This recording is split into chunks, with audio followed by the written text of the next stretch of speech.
Hey there. Today's episode is essentially a preview for what I'm hoping to do this summer in terms of theme parks, plus a lot of info and my thoughts on recent news from Universal and what they're doing this summer, other parks, and a lot more. You're listening to the Tomorrow Society podcast.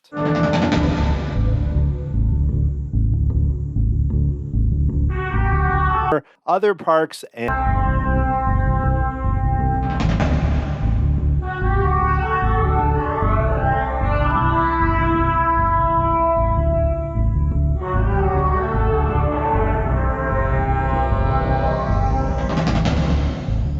thanks for joining me here on episode 231 of the Tomorrow Society podcast. I am your host, Dan Heaton. And first of all, I did want to give a little apology, just that this is not an interview episode and just the frequency of shows has slowed down a bit lately. And I've been plugging away looking to get guests. It's just been a bit slower. A lot of people are super busy at this time, but I have a very cool interview coming up soon and a lot of others that I'm hoping to set up that we just had to delay a little bit to later this month or even in June. So I think it's going to be a very exciting summer in terms of guests on this show. It's just that this exact episode, I just couldn't get it together for this one, and I did not want to go too long without an episode. So I thought instead, I'm going to talk about my hopes for what I'm going to do this summer in terms of getting to parks. But I promise it won't just be all about me. I'm going to use that as a springboard to also talk about some of the new things at those parks that I'm talking about, recent news, a little bit about Disney too. I promise it won't be all regional parks and Universal, but just what I'm excited about to do this summer, goals for the podcast, and also just what's going on in the world of theme parks. So hope you enjoy the show. I think it's going to be a lot of fun with many opinions about what's going on right now in the world of theme parks. So let's get right to it. Here are my thoughts about my theme park summer.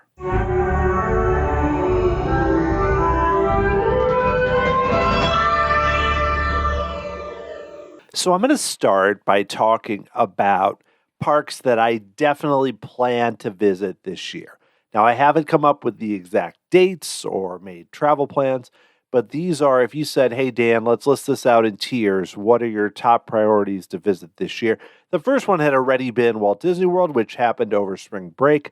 But now I'm kind of looking at some other parks. And my goal is to go to places where either I haven't been there before, so to fill in a gap, or there's a lot of attractions, either new attractions or others I haven't done yet, or something that's really exciting, so that I'm expanding, because it's very easy for me to kind of get into a certain pattern where it's like, okay, I'm going to Walt Disney World. Yeah, they have a few new things, but I'm riding what I want to ride, or just go to my local Six Flags or whatever. So I want to make sure I'm still doing different things. So we're going to start with kind of the biggest, I wouldn't say bucket list, but, all things going well and everything else that I would like to do, whether it's with my daughters or possibly solo, getting there and a family trip, whatever, just there's probably going to be some variations. Some of that will probably be solo, just given the focus on what I want to do. I'm going to start with an easy one, which is getting back to Silver Dollar City to ride the new Fire in the Hole. That coaster, if you aren't familiar, I've talked about it before, is a replacement for the park's first coaster, Fire in the Hole, which had been in place for more than 50 years. And what they did is they closed the old version and essentially remade it in an entirely new building, working with Rocky Mountain Construction, RMC. Basically just did a higher tech version of the same ride. It's not exactly the same. There are a lot of enhancements, but it did open back in March, and everything I've seen, I've watched a few POVs, looks amazing. I mean, it just looks like they took what was great about it and how almost anyone could ride it. It does have a little bit of thrills, kind of a silly dark ride with some nice scenes. The scenes look better. And then the drops are basically look the same, and I'm sure everything will be smoother because the last version was kind of a rough ride. And I know that building had a lot of issues. I don't think they could really do anything else with that building.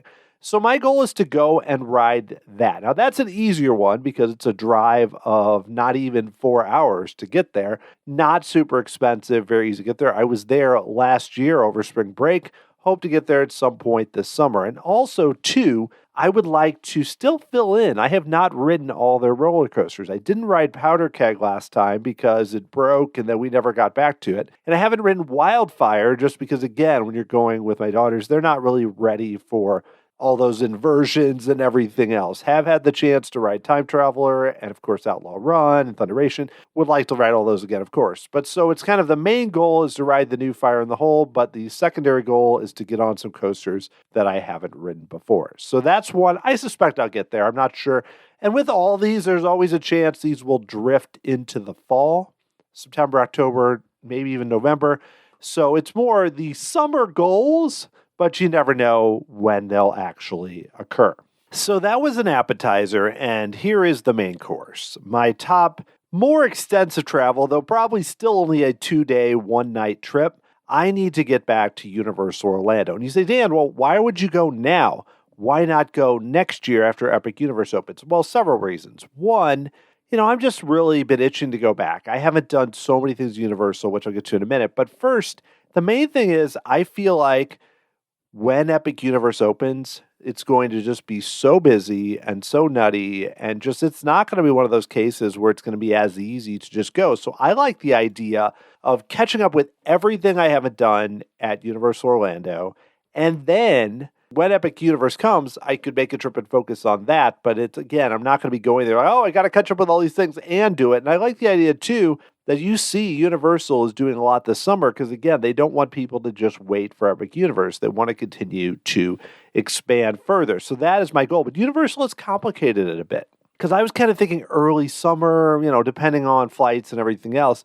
And Universal has now added a bunch of new things. They're going to open kind of on different days as we get further into the summer, with the last one being on July 3rd. So now I look at it and I'm like, do I want to wait until July 3rd? Now, I'm going to dig into each of these now because I feel like rather than it just totally being me going, here's what I want to do, I feel like this is a perfect opportunity to give some thoughts on what I think about what Universal's announced. And coincidentally, as I'm recording this day, Universal just released a flyover of Super Nintendo World at Epic Universe. I'm not going to get into that too much. Plus, we kind of already know, though I know the Donkey Kong Coaster now has been postponed till later this year in Tokyo, so we don't have what we expected, which is almost by now knowing what that's going to be. But we do know about the Yoshi ride, and of course, I've ridden the Mario Kart ride.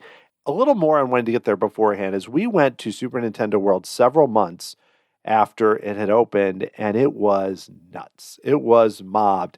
And I'm not sure I want to experience that again. I don't know if I want to deal with that much level of interest right off the bat, but of course, Epic Universe may open and I may completely change my mind. And once again, the flyover looks amazing as they're slowly going through each land. I mean, we now still have to get the total info about Dark Universe, and they're holding back, I think, Harry Potter until the very end, but they are really...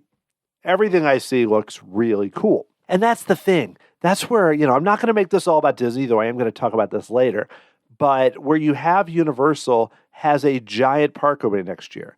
And instead of just kind of holding back and saying, this year we're just going to do kind of limited things, and we're going to focus everything on the marketing push and on everything we do creatively and save our budget up and really focus on the construction of Epic Universe. No. They're just keep going at it. And this has been very consistent where, you have something come out like the Velocicoaster, which a park could coast on that for years. And it's like, oh no, we're just going to keep plugging away and keep making changes. And I really appreciate that. And I know part of that is, again, it's not really an apples to apples situation with Universal and Disney, because Disney is working from this position of strength for many years, and they have the nostalgia and the legacy and everything else, and generations go there and all that. So Universal is kind of like the number one contender who's having to beat everybody else, and out there like Clubber Lang and Rocky III running through the streets and watching every fight and really getting ready, looking in the mirror and punching and everything else. And I'm not saying that Universal is mean or anything, and they're not gonna push Mickey or do anything like that, but just the idea that they are pushing so hard because they want to compete with Disney. And I think that's great. Now, Disney's getting a little into that, again, to use the Rocky 3 analogy I just came up with, a little like not as focused, doesn't have the eye of the tiger at this moment. They may get it back. They, they may get knocked out and then come back even stronger. I hope so. I think that would be great for Disney and Universal.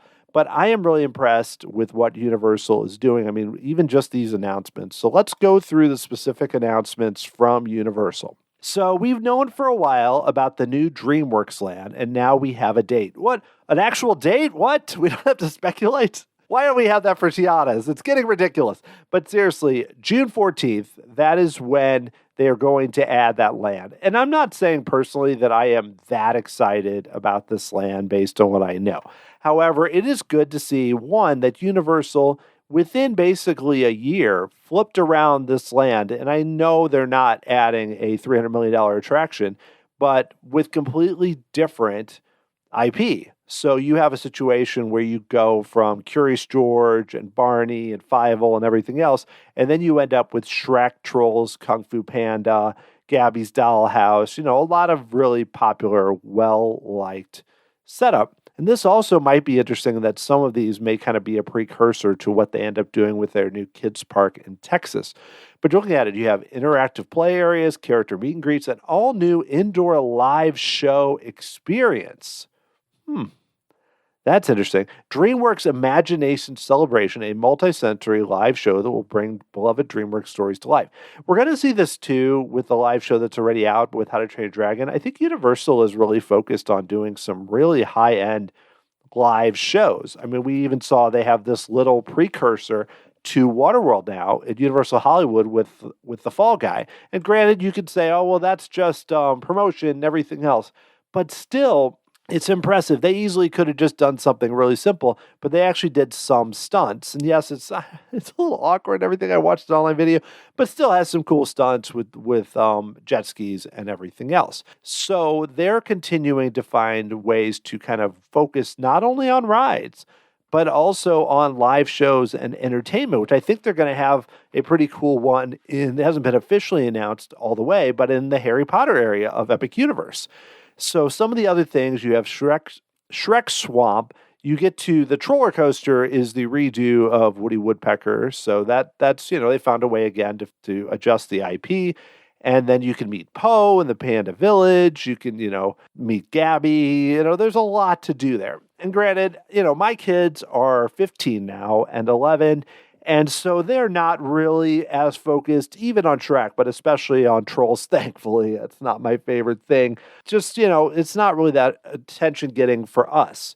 And even for me, especially, because I was thinking probably if I'm doing a Universal trip, I would almost treat it more like what's called a fam trip when I used to work at a travel agency, where I'm trying to catch up with a lot of things I haven't done. Not familiarize myself with the parks themselves, but a lot of things I haven't done. So it probably would be a solo trip, probably just a 2-day, 1-night, quick trip. That's the way I'm looking right now, probably staying at one of Universal's value resorts in order to have transportation when I'm there, though I might drive from the airport, and then also to get that early access, which I know you get from the hotels. I'm not going to spend the money to get the front of the line for everyone, but also another thing is Universal has a lot of single rider lines. So that is another thing that would help a lot with kind of navigating that part. But let's talk about some of the other things that Universal announced. We knew about the DreamWorks land, and I'm sure if I followed really, really closely everything that Alicia Stella was doing, she does a great job, I would probably know about this more anyway. But Cinesational, a symphonic spectacular, a nighttime show on the waters of the Universal Studios Florida Lagoon. Oh boy, this looks really cool. And then they're looking at past, present, and future attractions. So you have past attractions like Jaws, Ghostbusters, Back to the Future. And then you're also having newer things like How to Train Your Dragon, Universal Monsters, Harry Potter and Fantastic Beasts, and then like also The Mummy in Hong Kong. I mean, really just a very classic, solid collection. And the way they're describing it as it's going to have 228 fountains, heights of 131 feet, and more than 600 drones. Wow. That also debuts June 14th. So that will debut the same time as the DreamWorks Land. Again, that is something that in a lot of ways could be its own. This is the thing for the year. And it's just one of a bunch of things they're doing. It's pretty crazy. So beyond that, that's June 14th. So you say, Dan, you got these two things on June 14th. This is great. And here's another thing on June 14th. Hogwarts Always Castle projection show in Wizard World of Harry Potter Hogsmeade. Select nights, of course, but they're going to have a nighttime projection show showing iconic moments of the school year at Hogwarts, all set against the majestic backdrop of Hogwarts Castle. It also says it's going to feature 4 different endings that celebrate each Hogwarts house and will culminate with a colorful pyrotechnic display. So fireworks, that's what that is. I don't know. Interesting. And, it's also interesting. They are still like full on in Harry Potter, which we understand. People love those lands, regardless of other factors. But to have a nighttime show, again, another thing that's cool for the summer. I know it's only on select nights, and I know they've done projections before on the castle, especially in California. But to have this set up is pretty cool, and it's another reason they're trying to find ways, I think, to really, like I said, to get people to go visit these parks this year, especially locals, because not that people traveling wouldn't want that, but if you have all these extra things, you're at least going to get them to go check out a bunch of new elements. I really like the idea of, hey, this summer we're going to have a lot of cool things and we're going to debut plenty. And it's just the tip of the iceberg, really. Final thing. This is where I mentioned July 3rd. They also announced the Universal Mega Movie Parade beginning July 3rd. Again, celebrating movies, some that have attractions now, some that had attractions in the past. Back to the Future, E.T., Jaws, Ghostbusters, and then things like Minions and Sing and Trolls and Kung Fu Panda and everything else. But they're going to call it Universal Orlando's biggest daytime parade ever. 13 brand new floats, 100 performers, even stilt walkers, and special effects, including a 16-foot Stay Puft Marshmallow Man.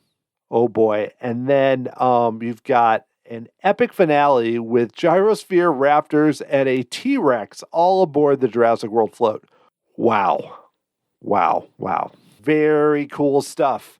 And they're going to have a daytime parade. And the thing is, yes, I miss a lot of these classic Universal attractions, Back to the Future, Jaws, Ghostbusters, everything else. And sure, I would love if they find ways to have those types of films in rides. But the next best thing, and this doesn't feel like Epcot Forever, this feels like they're more paying tribute to the original films, not as much just like the rides in kind of a cheap way. You've got this massive parade. So you've got both the nighttime show and the massive parade. Universal seems to really be leaning into the film history of Universal, where you have, again, E.T. and Jurassic World and Jaws, Ghostbusters for both of these, both items. And there's enough of a variety where you figure older and younger guests are going to enjoy this because they're familiar with these films. And then the younger ones, you have things that they know, like Trolls and Kung Fu Panda and everything else, really catering across the board. And of course, they also have their summer tribute store, which is going to open and, again, be very similar, where it's going to be complementing things and having elements of films seen in the parade. Wow, that's a lot. And I didn't mean to just regurgitate the Universal press release. I'm saying all this to say that my plan, before I knew really about any of this beyond the DreamWorks land, was to hit Universal really quickly some point this summer. And if I look at it, this is almost sad to admit, but I have yet to experience Velocicoaster, Hagrid's. I actually haven't even ridden Kong, though I know that a lot of the changes have made that less exciting than it used to be. Also haven't experienced, to a lesser extent, things I'm not excited about, but Jimmy Fallon and Fast and Furious, which may be gone, but some of those elements, so the biggest things are Hagrid's and Velocicoaster, plus catching up with a lot more. And I'm sure I'm forgetting something else that I haven't done yet. But right there, you've got some big attractions that I want to catch up with. Plus, a lot of things I just haven't ridden in a while, like Men in Black, which I think is awesome. The Mummy, Forbidden Journey I did in California, but always a great ride, and more. So that's another reason I really want to get there is I just want to catch up with everything. And now maybe I want to catch up with all the new things, though I know as we get into the summer, especially as they release things, it could end up being quite crowded, I think, with everything happening. Especially, I'm not going to try and go July 5th or June 15th or something. Definitely, if I end up going in June, unfortunately, I would miss that parade, but it might be worth waiting longer. But regardless, I'm very excited to check out everything they are offering because I feel like a lot of it is super smart. And even I've seen multiple former Disney Imagineers that I've had on this show that are super talented from what I can tell and very smart. Jim Clark recently, and then Josh Shipley just announced. Both of them have recently started full time at Universal, along with people I've spoken with on the show, like Eric Baker, who was just on, Steve Tatum, Brandon Kiley. I know there are more. The fact that they keep adding in these former Imagineers who have also gone on to do very impressive things on their own. Jim recently was involved with the updates at Knott's Berry Farm, like the Fiesta Village, led those efforts. Chantel, Beauty and the Beast. Josh has done so many cool attractions, including updating Great Wheel to Mr. Lincoln. Those are great additions, and I know I'm biased because I've spoken with them and they seem like really cool people. They are talented, smart, experienced people. And I say this just as an example of that I don't get the impression that Universal is going to open Epic Universe and go, I'm good. We've got it. We're all set. Enjoy. We'll add something in 5 years. I don't think so. I think they'll obviously not add something right away, but I would not be shocked to see within 2 to 3 years, if it's successful, them looking to add more capacity. And that seems to be the plan from what I've heard, especially with something like the Luigi's Mansion or maybe some other expansion pads. Should be awesome. Well, I want to move on to some other parks and other ideas I have. The third one that I really want to check out on an entirely different note is a park that I have never been to that is now entering, I believe, its third operating season and has really struggled to get guests. And that is Lost Island in Waterloo, Iowa. They have had a water park for years, but they added a theme park that opened several years ago. And everything I've heard has been very positive about the service and about the look and how just unique and different it is and everything else. But it is just not done very well. And I've thought, oh, I should really go check that out and just haven't done it yet. And now I'm starting to get to the point where I'm getting nervous that perhaps Lost Island will not be around too much longer because there's only so many years that you can get beefed up by the water park and not really be as successful. But the fact that we have a fully fledged new park, fairly new park, that is within driving distance for me. It's a little further away. I believe it's just over 5 hours to get there from St. Louis. And I could also combine it with a trip to Adventureland, which I know is not in the same area, but is also kind of a similar distance away and has a lot of coasters. So maybe would do that along with it. But the primary goal is Lost Island. And the main reason to go is the high-tech Sally Dark Ride Volcano Quest for the Golden Idol. It's an interactive dark ride, original IP, located inside a big volcano, and from what I've heard, is essentially on par with something you might ride at Universal or Disney.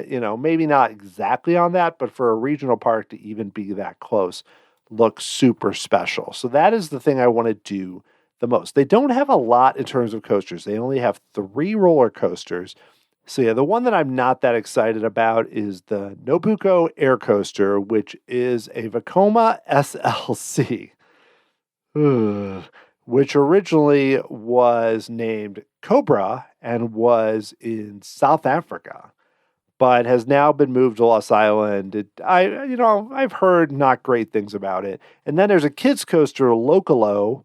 And then there is Madugani, which to me is the most interesting of the 3.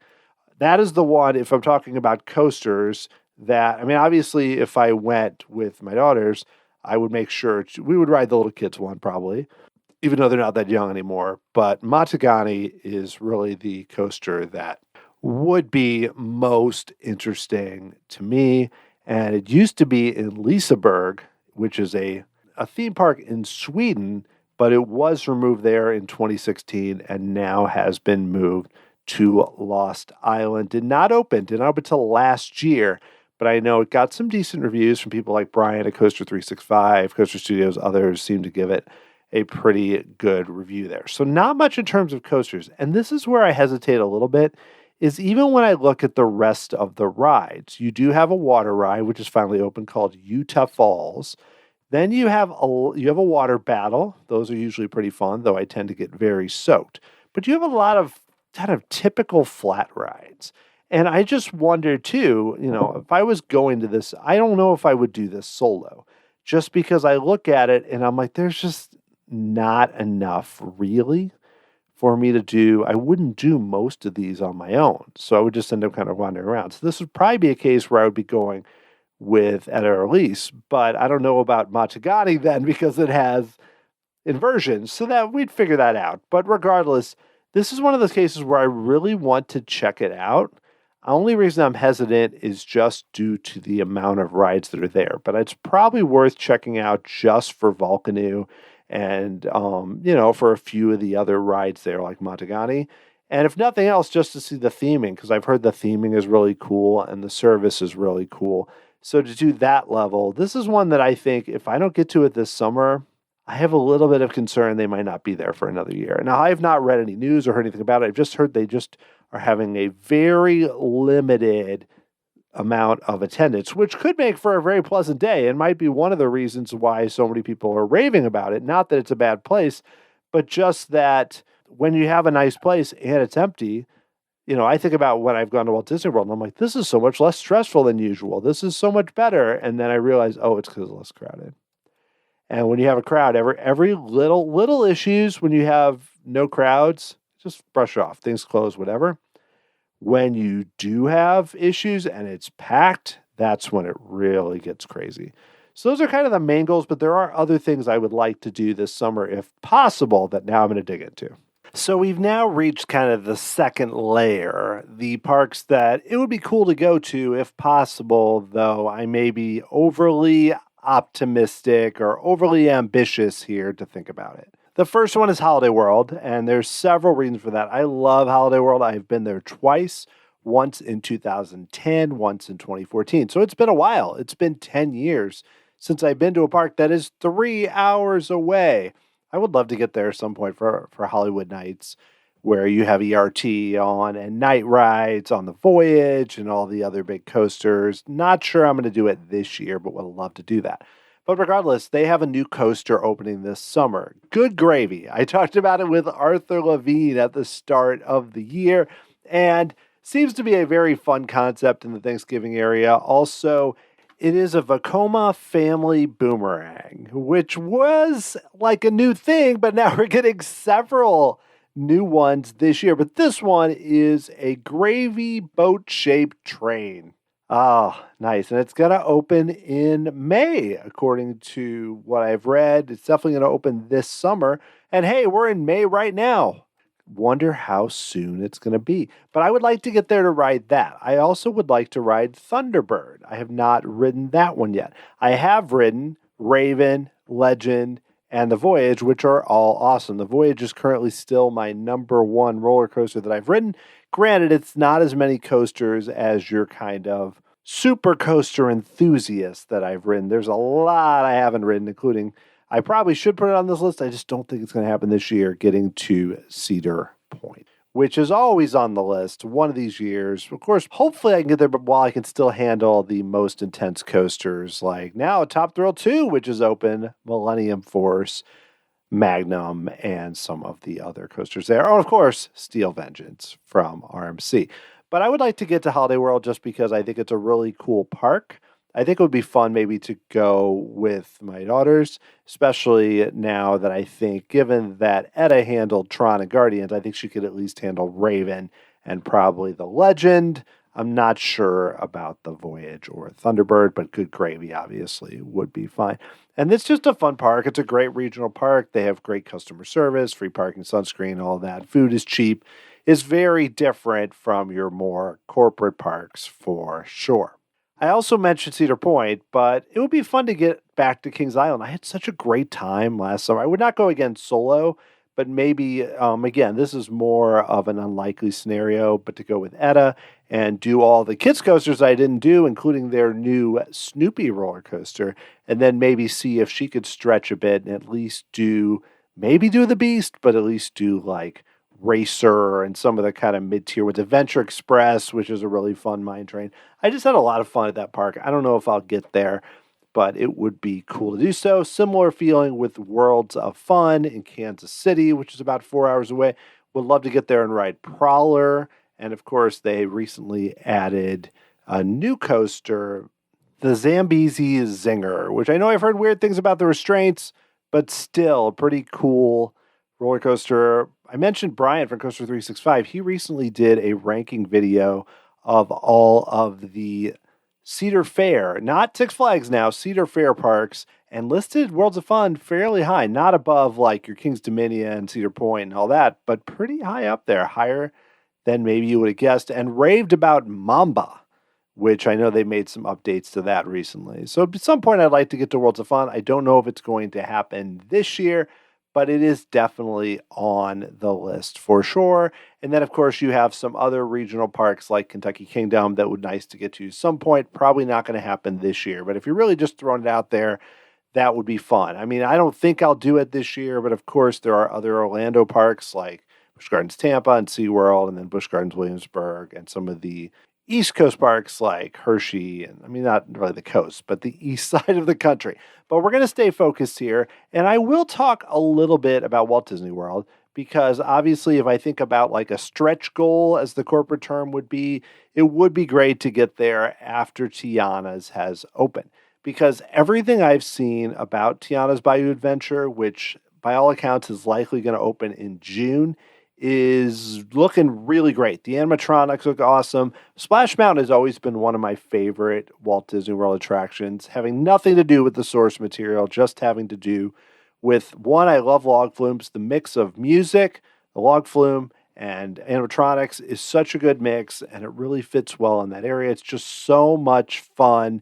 And I think the Disney World version is slightly superior to the Disneyland one. It just has that little extra space, feels a bit bigger, and I like the layout of the seating where you feel like you can sit side by side like more of a typical Disney ride versus your kind of standard log flume front to back type setup there. And also, I got really soaked on Disneyland's, but that's also gone now, but they are a little further behind in terms of construction. I'm impressed by everything I've seen. The animatronics look great. I just saw the Mama Odie animatronic, and then Tiana looks great, and Lewis, and everything we're seeing out of it. I think the lighting package outside, it's looking very cool. They've started testing now with water, and I think it's going to be a home run.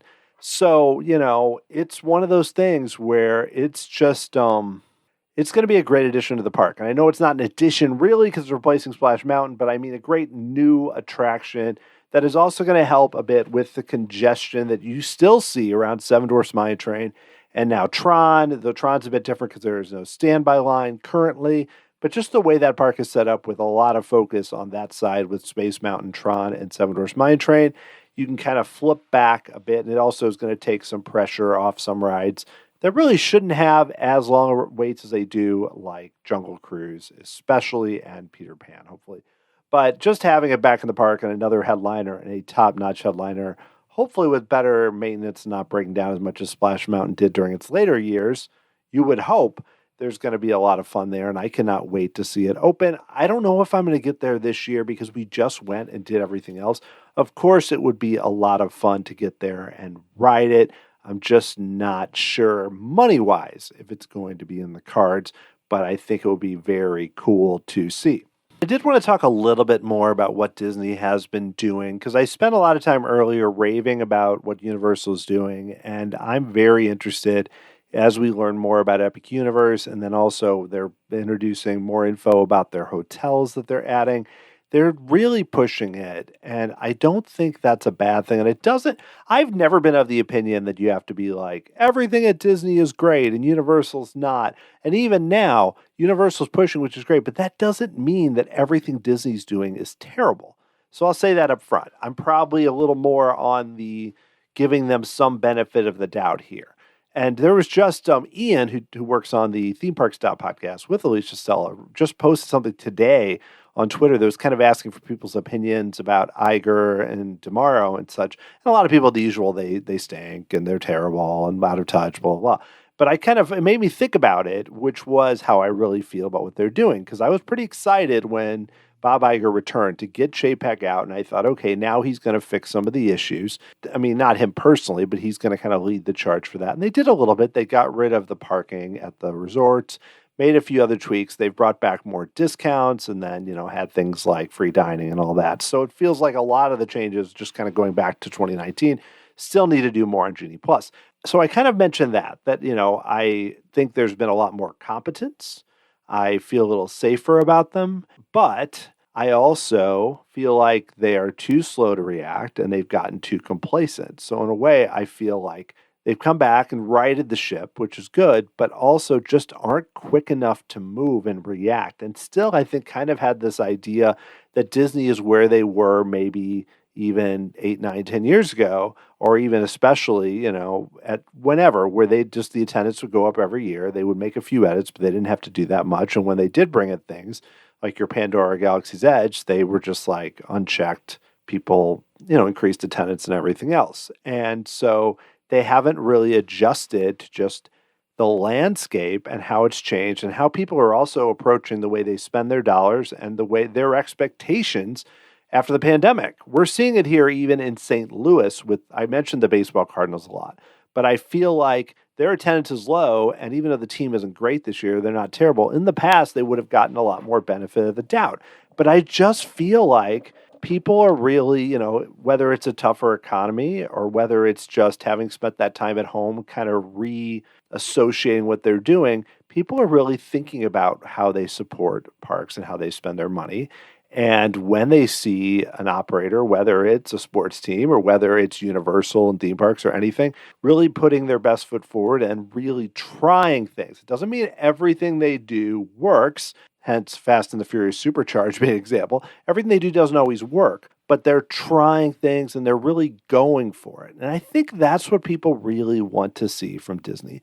It's not as much always they want to agree with everything Disney does. But I think the idea is I want to see them say, you guys are doing great things, but we have the best parks, and believe in what they're doing and say, okay, you've challenged us, you've thrown down the gauntlet, now we're going to show you what we're made of. But the question is, do they have the experience and talent? And there are a lot of great Imagineers, incredible Imagineers.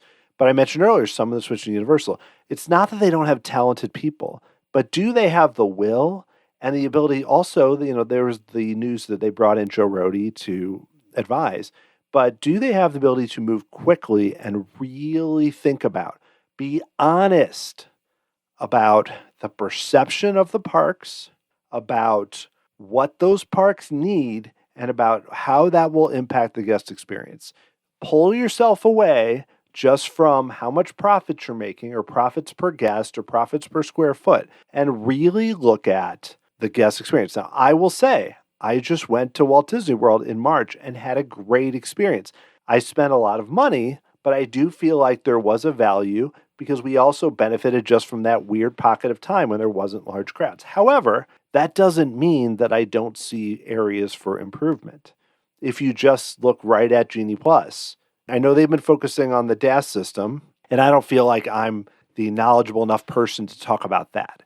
But I will say they need to focus on Genie Plus, and I know they're going to charge a lot, but they're not going to go away from that. But then if you're going to charge me $20-$30 a day, it better be the best system ever, and I should be able to buy it in advance, even if it's at the higher rate. Like even if you say, okay, this is what we anticipate the day is, I don't care. I don't care if it's worse. I just want to have it in place, and I want to be able to reserve something before that 7 a.m. time.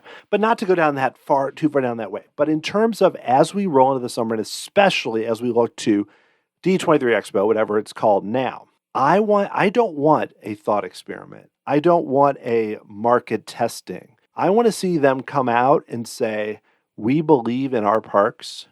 We know we provide the best experience, and we're going to show you how, and here's what we're going to do. And this is what people want. And again, I'm not nearly probably as down on what they're doing overall as many. I also think I've just kind of, the age I am at right now, 48 years old, my approach is a bit more rational about this. And this isn't just about Disney. This relates to even the sports teams, but also to politics. I promise you, I'm not going to get into that. I look at it as yes, I have certain feelings and strong views. The views have not gotten less strong. But also, I understand that the world is complicated. And while the approach I would like to see isn't always being done, there's also different levels of what I can understand. And my focus is going to be on what I'm doing, what I can control, and how I'm interacting with people in my own life, and a little bit less in the social media. Oh my gosh, I can't believe what Disney did. Or, oh my gosh, political. I don't really talk about that at all on social media. Whatever. Just trying to take a little more level headed view and say, it's a tough situation. Disney just isn't built to move fast. That can't change quickly. However, I would like to see signs that they recognize that's an issue and that they are trying to change. Because, yes, I will spend money there. I will go to the parks. I will have a great time. But I will also, as I mentioned at the start, spend money at other parks, go to them and have a great time. And then I will look at everything and say, okay, how much did that cost? How did I feel about that? What do I want to do again?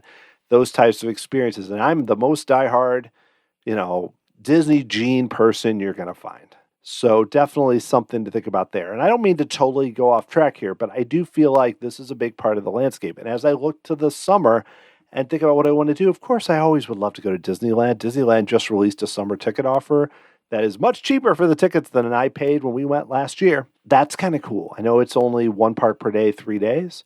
That's not bad. I would love to go to all of them because I love going to the parks and I still think you can have a great experience.